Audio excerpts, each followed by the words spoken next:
Welcome naman sa may another YouTube channel natin mga ka-acid reflux.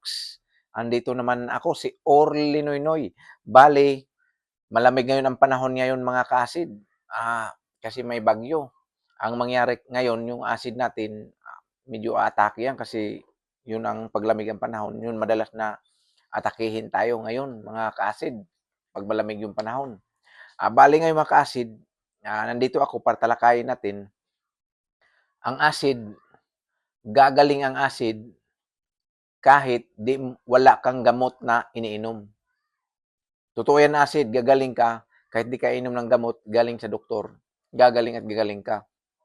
Pero, kailangan mo ring gagawa kayo ng paraan kung paano ka gagaling. Hindi yung natutulog ka lang, antayin mo na gagaling ka o, o upo-upo lang kasi gagaling ka dahil kasi sabi ko ngayon na gagaling tayo kahit walang gamot, hindi maka-acid. Gagaling tayo kahit walang gamot, pero dapat gagawa din tayo ng paraan kung paano tayo gagaling.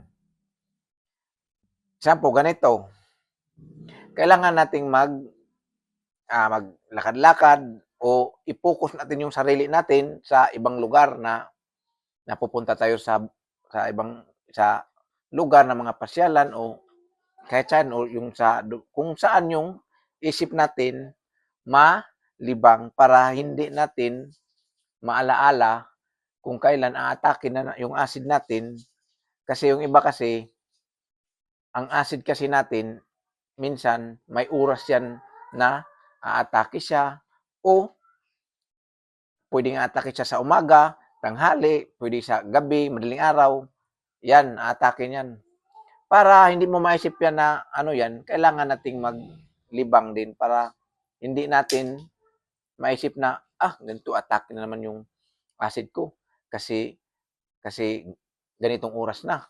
Hindi po ganon. Dapat maglibang-libang din tayo. At ngayon mga ka-acid, pangalawa, yung pagkain ang iwasan natin din mga ka-acid, yung mga bawal talaga na yun ang naka-trigger sa atin yung mga soft drinks, alak, mga mantikain na pagkain na nilutang sa mantika yung mga pagkain katulad ng quick-quick, mga prito na tapos maraming asin, maraming bitsin, maraming magic sarap. Yan mga ka-acid, iwasan natin talaga yung mga pagkain talaga yan kasi yan yung mga naka-trigger sa mga ano natin, mga maasim, mga sobrang tamis. Yan. Pwede naman kumain ng mga ganyan, kaso lang, wag lang yung palagi, yung bihira lang kasi wala ka talagang madukot, kailangan mong kumain ng ganun. Pwede naman yun. Tapos mga ka-acid, dapat marami tayong iniinom na tubig talaga. At saka kung kailangan, dapat pagpawisan tayo. Kasi yan yung ginagawa ko dati, dapat pawisan tayo para marami tayong inom ng tubig at saka makakain tayo ng kasi pag pawis kasi tayo, nagpursa tayo ng lakas, magutom tayo eh. Kaya mangyari, kakain tayo ng tama lang yung kainan din maka-acid. Yun. Tapos maka-acid, yung tulog natin maka-acid, huwag tayong magpuyat. Kasi yun yung puyat talaga yung delikado sa katawan natin kasi pag puyat tayo, wala tayong lakas niyan. Kinabukasan, mahilo ka niyan. Ganon. Tapos yung mga pagkain natin, kumain tayo ng tamang oras. Hindi tayo magpagutom mga ka-acid para gagaling tayo, unahan na natin.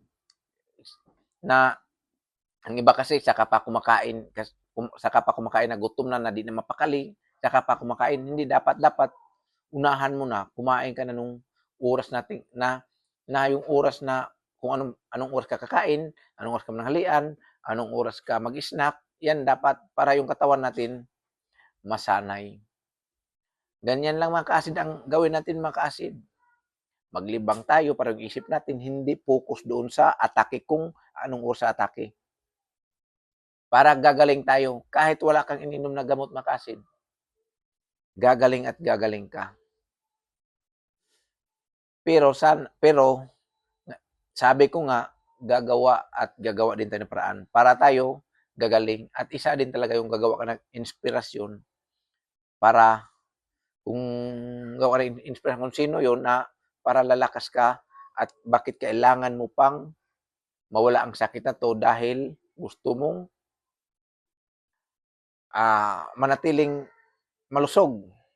Tapos mga ka-acid, gulay, isda, ang kainin natin palagi na mas maganda yung may sabaw. Lagyan natin mga malunggay, mga mga green na dahon, tsaka yung mga tanglad, mga ganyan mga ka-acid. Basta yan yung mga anuhin natin, tsaka kainin natin. Mag-snack tayo ng wag yung mga, pwede tinapay kung wala talaga, pero mas maganda yung mga kamuti, saging, mga ano pa ba? Kasi ang palagi kong kinakain kasi saging kasi at saka itlog eh. Yun yung palagi kong snack sa nung nagkaroon ako ng acid. Tapos, yun lang. Yun ang gawin nyo palagi maka-acid. Mga i-straight nyo ng isang buwan, 2 buwan, magbabago yung ano nyo maka-acid. Mga katawan nyo dyan. Mayroon ng mga atake niyan, pero ano lang, makokontrol mo at makontrol mo yan at saka kasi alam naman natin yung mga atake niyan, pabalik-balik na lang yan. Kaya natin kontrolin yan maka-acid. Ganun lang. At isa talaga niya maka-acid. Tapang talaga kasi dapat matapang ka at saka dapat manalangin ka palagi na gagaling ka. Huwag kang mawalan ng pag-asa. Gagaling at gagaling ka. Kahit wala kang gamot na iniinom niyan, maka-acid. Hanggang dito lang maka-acid. Maraming salamat maka-acid.